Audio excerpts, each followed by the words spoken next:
أعوذ بالله من الشيطان الرجيم بسم الله الرحمن الرحيم الحمد لله وكفى وسلام على عباده الذين اصطفى أما بعد وقد قال الله تبارك وتعالى كما ورد في القرآن العظيم أعوذ بالله من الشيطان الرجيم بسم الله الرحمن الرحيم لإيلاف قريش إيلافهم رحلة الشتاء والصيف فليعبدوا رب هذا البيت الذي أطعمهم من جوع وآمنهم من خوف صدق اللہ العظیم۔ جیسا کہ آپ کو معلوم ہے، ان مجالس میں قرآن کریم کا درس کا آغاز ہو رہا ہے۔ پہلے ما قبل میں جو سورت تھی وہ سورہ فیل کا ذکر ہوا، اور اس میں اصحاب فیل کے ساتھ، ہاتھی والوں کے ساتھ رونما ہونے والے عجیب و غریب واقعے نے پورے عرب کے دلوں میں قریش کی عظمت بڑھا دی تھی۔ اس کی عظمت کا اثر یہ تھا کہ وہ جہاں بھی سفر کرتے تھے لوگ ان کا احترام کرتے تھے، اور راستے میں انہیں کوئی نقصان نہیں پہنچاتا تھا، جبکہ دوسروں کے لیے اس وقت اسفار کرنا اور سفر کرنا خطرات سے خالی نہ ہوتے تھے۔ قریش کے انہیں سفروں کا اس صورت میں ذکر کر کے اللہ تبارک و تعالی نے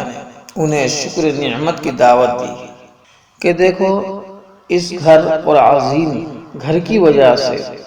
اللہ تبارک و تعالی نے تمہاری عزت اور تمہاری عظمت جو تمام لوگوں اور قبیلوں اور خاندانوں میں ہے، یہ اس کی عظمت ہے، تمہیں اللہ تعالیٰ کا شکریہ ادا کرنا چاہیے۔ تو سورہ فیل میں تو چونکہ ایک بڑا واقعہ رونما ہوا تھا، ابرہہ کا پورا لشکر تباہ و برباد کر دیا گیا۔ اللہ نے اس کے لشکر کو تباہ و برباد اس اعتبار سے کر دیا کہ اس کا ارادہ تھا اللہ کے گھر کو اجاڑنے کا۔ اس کے بعد قبیلے اور خاندان والوں نے جب یہ واقعہ کو سنا تو اس کے بعد قریش مکہ والوں کی عظمت کے وہ قائل ہو گئے۔ اب یہاں سے جو سورہ قریش ہے، اس کا نام اس لیے رکھا گیا، اس میں خاص قریش پر کیے جانے والے احسانات کا ذکر ہے۔ اس میں بتایا جا رہا ہے کہ اللہ تعالیٰ نے جو تمہیں اتنا بڑا فضل کیا اور تمہارے اوپر احسان کیا، تو اس احسان کا تقاضا یہ ہے کہ تم اس رب کی عبادت کرو جس کا یہ گھر ہے۔ یہ جو قریش ہے، قریش نضر بن کنانہ کی اولاد کو کہتے ہیں۔ نضر بن کنانہ یہ رسول اللہ صلی اللہ علیہ وسلم کے 13ویں دادا ہیں۔ نضر بن کنانہ تک نبی اکرم صلی اللہ علیہ وسلم کا نسب مبارک اس طرح ہے: محمد ابن عبداللہ ابن مطلب ابن ہاشم بن عبد مناف بن قصی بن کلاب بن مرہ بن کعب بن لؤی بن غالب بن فہر بن مالک بن نضر بن کنانہ۔ تو یہ 13ویں دادا ہو جاتے ہیں نضر بن کنانہ نبی اکرم صلی اللہ علیہ وسلم کے۔ زمانہ کی گردش نے نضر بن کنانہ کی اولاد مکے سے نکل کر ادھر ادھر منتشر ہو گئی تھی، کوئی ادھر چلا گیا، کوئی ادھر چلا گیا۔ پھر قصی جو رسول اکرم صلی اللہ علیہ وسلم کے 5ویں دادا ہے، انہوں نے ان سب کو جمع کر کے دوبارہ مکے میں آباد کیا۔ جو ان کا خاندان منتشر ہو گیا تھا ان کو دوبارہ مکے میں لا کر بسایا، چونکہ یہ قبیلہ بھی فصاحت و بلاغت، سخاوت و شجاعت میں، زبان کے اعتبار سے اور اسی طریقے سے مال کی سخاوت کے اعتبار سے، جنگ میں بہادری کے اعتبار سے تمام قبائل پر غالب تھا، اس لیے اس کا نام قریش پڑ گیا۔ یہ قبیلہ حضرت اسماعیل علیہ السلام کی اولاد میں سے تھا۔ رسول اللہ صلی اللہ علیہ وسلم اور اکثر صحابہ رضی اللہ تعالی علیہم اجمعین اسی قبیلے سے تھے۔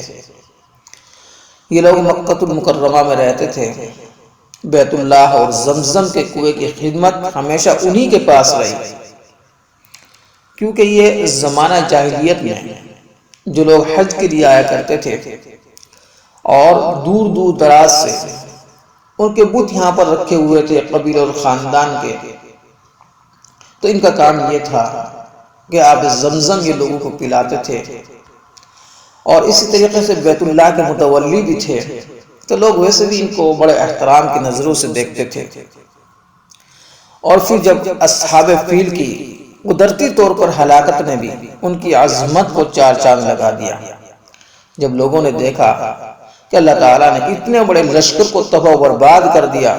پھر تو ان کی مزید اور چاندی ہو گئی۔ اسی وجہ سے شام اور یمن اور دیگر علاقوں کے رہنے والے سردار بھی بیت اللہ کے احترام میں ان کا بھی احترام کرتے تھے۔ یہ لوگ جہاں بھی جاتے تھے ان کو نظر و نیاز ملتی تھی، ان کے تجارتی مال سے محصول لیا جاتا تھا، ٹیکس دیا جاتا تھا، یہاں تک کہ ڈاکو بھی خانہ کعبہ کے ادب میں ان سے چھیڑ چھاڑ نہیں کرتے تھے، بلکہ ان کو ایسے چھوڑ دیا کرتے تھے کہ یہ تو اس گھر کے پاس کے ہیں یا اس گھر کے متولی ہے جو اللہ کا گھر ہے، کہیں ایسا نہ ہو کہ اللہ کا غضب ہمارے اوپر نازل ہو جائے، اس وجہ سے اس سے ڈرتے تھے۔ اس قبیلے کی عادت تھی کہ گرمیوں میں لوگ تجارتی سفر کے لیے شام جاتے تھے اور سردیوں میں یمن کا سفر کرتے تھے، اور ان سفروں سے وہ بہت مال و دولت کما کر لاتے تھے۔ اسی ذریعے سے مکہ میں ان کی بہت اچھی گزر اوقات ہو رہی تھی، حالانکہ مکہ کی سرزمین تو بالکل خشک ہے، نہ اس میں زراعت ہے، نہ اس میں کھیتی ہے، نہ اس میں باغات ہے، نہ درخت ہیں سبزہ رکھتے ہوں، ہر طرف خشک پہاڑ کھڑے ہیں۔ علاوہ ان دونوں مأمون اور محفوظ سفروں کے لیے اللہ رب العزت نے ان کے کھانے پینے کا انتظام فرما دیا، اور دوسری جانب مکہ کو حرم قرار دے کر بھی انہیں ہر طرح کے خوف و خطر سے بھی مأمون کر دیا، جبکہ دوسرے لوگوں کو اس علاقے میں سفر کرنا ان کے لیے بڑا مشکل تھا اور غیر محفوظ تھا۔ اللہ رب العزت اس صورت میں قریش کو اپنی ان خصوصی نعمتوں کو یاد دلاتے ہیں، اگر تم اللہ کی باقی نعمتوں جو عرش سے لے کر فرش تک بھری ہوئی ہے، لا تحصی ثناء علیک انت کما اثنیت علی نفسک، حضور اکرم صلی اللہ علیہ وسلم کی زبان مبارک سے خود کہلوا دیا گیا، اللہ میں تیرا احسان گن ہی نہیں سکتا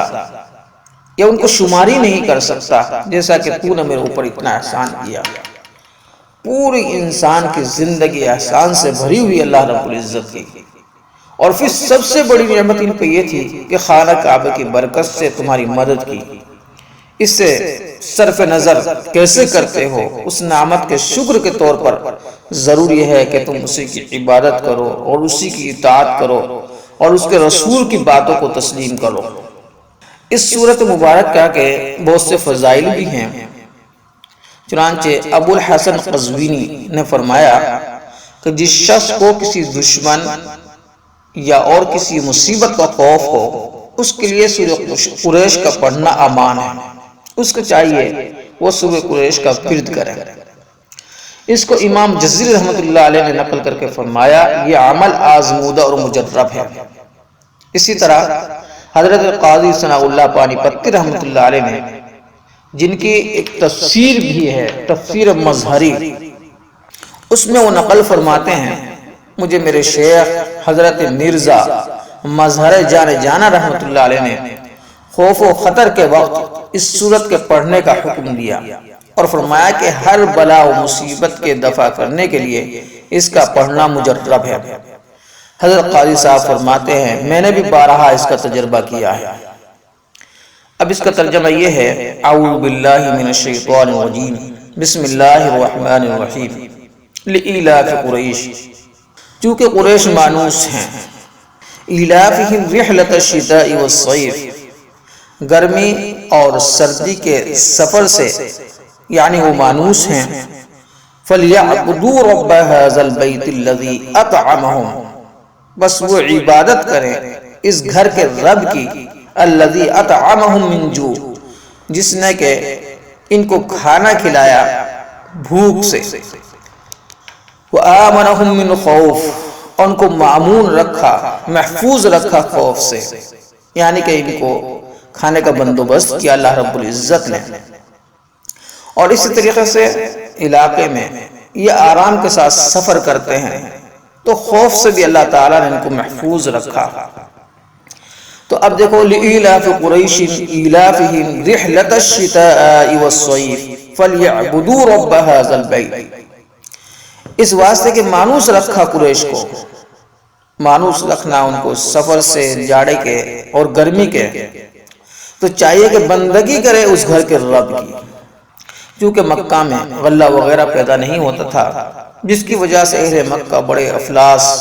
اور تکلیف میں مبتلا تھے، یہاں تک کہ رسول اکرم صلی اللہ علیہ وسلم کے جد امجد ہاشم نے قریش کو اس پر آمادہ کیا کہ دوسرے ملکوں سے تجارت کا کام شروع کریں۔ چنانچہ قریش سال بھر میں تجارت کی غرض سے 2 سفر کرنے لگے۔ ان دونوں سفروں کا اللہ تعالیٰ نے ان کو ایسا عادی بنا دیا تھا، یہ لوگ بہت شوق سے یہ سفر کرتے تھے۔ جاڑوں میں یمن کی طرف جو علاقہ گرم ہے، اور گرمیوں میں شام کی طرف جو سرد اور شاداب ملک ہے، لوگ ان کے جب دیکھتے اہل حرم اور خادم بیت اللہ سمجھ کر نہایت عزت و احترام کی نظر سے دیکھتے تھے، ان کی خدمت کرتے تھے، ان کے جان و مال سے کوئی تعرض نہ کرتے تھے۔ اس طرح ان کو خاطر خواہ نفع بھی ہوتا تھا، پھر امن و چین سے گھر بیٹھ کر کھاتے اور کھلاتے تھے۔ حرم کے چاروں طرف لوٹ کھسوٹ اور چوری ڈکیتی کا بازار گرم رہتا، لیکن خانہ کعبہ اور حرم کے احترام سے کوئی چور ڈاکو قریش پر ہاتھ صاف نہ کرتا تھا۔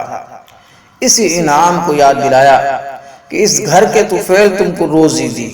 امن و چین دیا، اصحاب فیل کے حملے سے محفوظ رکھا، پھر اس گھر والے کی بندگی کیوں نہیں کرتے اور اس کے رسول اکرم صلی اللہ علیہ وسلم کو کیوں ستاتے ہو؟ کیا یہ انتہائی ناشکری اور احساس فراموشی نہیں؟ اگر دوسری باتیں نہیں سمجھ سکتے تو ایسی کھلی ہوئی حقیقت کا سمجھنا کیا مشکل ہے۔ الذی اطعمہم من جوع وآمنہم من خوف، جس نے ان کو کھانا دیا بھوک میں اور امن دیا ڈر میں۔ یعنی جس علاقے سے ان کا تعلق ہے وہ تو بے آب و گیا خشک وادی ہے،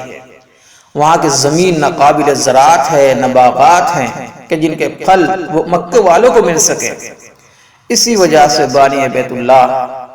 حضرت ابراہیم خلیل اللہ علیہ السلام نے جب مکہ مکرمہ کے آباد ہونے کے وقت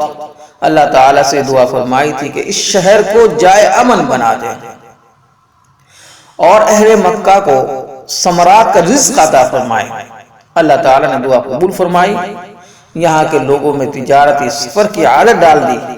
اور دوسری جانب پورے عرب میں ان کی عظمت قائم کر دی، جس کی وجہ سے کوئی ان سے چھیڑ چھاڑ نہیں کرتا تھا۔ یہ لوگ بے خوف و خطر انتہائی اطمینان سے اسفار کر کے اپنی تجارت کو فروغ دیتے۔ اگر اللہ رب العزت ان کی روزی کا انتظام اس طرح نہ فرماتے تو یہ لوگ بھوکے مر جاتے۔ پھر ان کو مکہ میں بھی سکون اطمینان بڑی طور پر عطا فرمایا کہ مکہ کو حرم قرار دے دیا۔ چنانچہ باوجود اس کے کہ عرب کے قبائل میں قتل و غارت گیری اور لوٹ کھسوٹ کا بازار گرم رہتا تھا، یہ تو روز مرہ کا معمول تھا، لیکن قریش کو حدود حرم کے اندر ایسا اطمینان تھا کہ اگر کسی شخص کو قتل بھی کر کے حدود حرم کے اندر آ جاتا تو کوئی اس سے تعرض نہ کرتا تھا۔ یہ بات لوگوں کے دلوں میں اللہ نے ڈالی تھی کہ اس کی قدر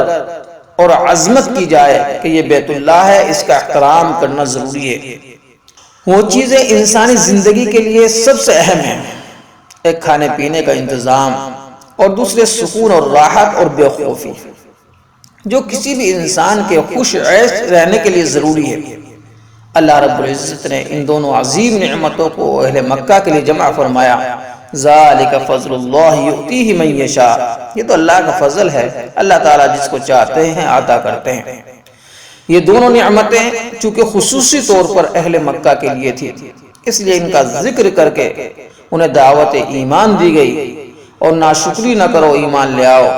رسول اکرم صلی اللہ علیہ وسلم کی رسالت کو تسلیم کرو، ورنہ جس نے یہ نعمتیں دی ہے وہ چھیننے پر بھی قادر ہے۔ علامہ ابن کثیر اس سورت کے ذیل میں لکھتے ہیں کہ جو شخص اس آیت کے حکم کے مطابق اللہ تعالیٰ کی عبادت کرے، تو اللہ تعالیٰ اس کے لیے دنیا میں امن اور بے خوف و خطر رہنے کا سامان فراہم فرما دیتے ہیں کہ انسان کو اللہ کا رزق بھی ملتا ہے اور اس کو کسی شخص کا خوف نہیں رہتا، اور آخرت میں بھی جو اس سے انحراف کرے اس سے یہ دونوں قسم کے امن سلب کر لیے جاتے ہیں۔ لہٰذا جو شخص اللہ پر ایمان لائے، رسول اکرم صلی اللہ علیہ وسلم کی رسالت کو تسلیم کرے، قرآن پر ایمان رکھیں اور اللہ سے ڈرے، تو اللہ تبارک و تعالیٰ اس کو رزق بھی عطا فرماتے ہیں اور تمام لوگوں کے خوف و خطر سے بھی محفوظ فرماتے ہیں۔ لیکن جو لوگ اس سے انحراف کرتے ہیں تو اللہ تعالیٰ ایسے لوگوں کو دنیا میں بھی ذلیل و خوار کرتے ہیں، اور آخرت میں ان کے لیے تو بڑی جہنم تیار کر رکھی ہے۔ اللہ تعالیٰ ہم سب کو اپنے امن و امان میں رکھیں۔ بارک اللہ لنا فی القرآن العظیم ونفعنا وإیاکم بالآیات والذکر الحکیم۔